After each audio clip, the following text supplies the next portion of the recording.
మన జీవితం ప్రశాంతంగా లేదంటే, దానికి అసలు కారణం బయట నుంచి కాదండి. మనలోంచే మొదలవుతుంది. అనవసరమైన ఆలోచనలు, లేనిపోని సమస్యల్ని మనమే కొని తెచ్చుకోవడం వలన ఈ సమస్య మొదలవుతుంది. ఇదే అసలైన సమస్య. ఏవండీ,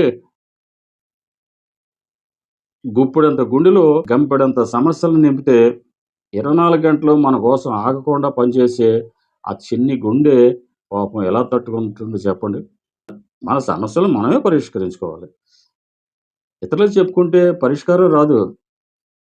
వాళ్ళు ఇంకో 10 మందికి చెప్తారు టైమ్ పాస్ కోసం. పూలు పాలవ్వడం తప్ప మనకేం ఉపయోగం ఉండదు దానివలన. అలాగే ఇతరుల సమస్యల్లో తలదూర్చకూడదండోయ్! అది భార్యాభర్తలైనా, ఎవరైనా సరే. మనకు తల బొప్పి కట్టడం తప్ప మనసుకి శాంతి ఉండదు. ఉన్న శాంతి కూడా పోతుంది. అందుకే మన పని మనం చూసుకుంటూ, మన ఆలోచనలు నియంత్రించుకుంటే అప్పుడే నిజమైన ప్రశాంతత దొరుకుతుందండి. ఆలోచించండి.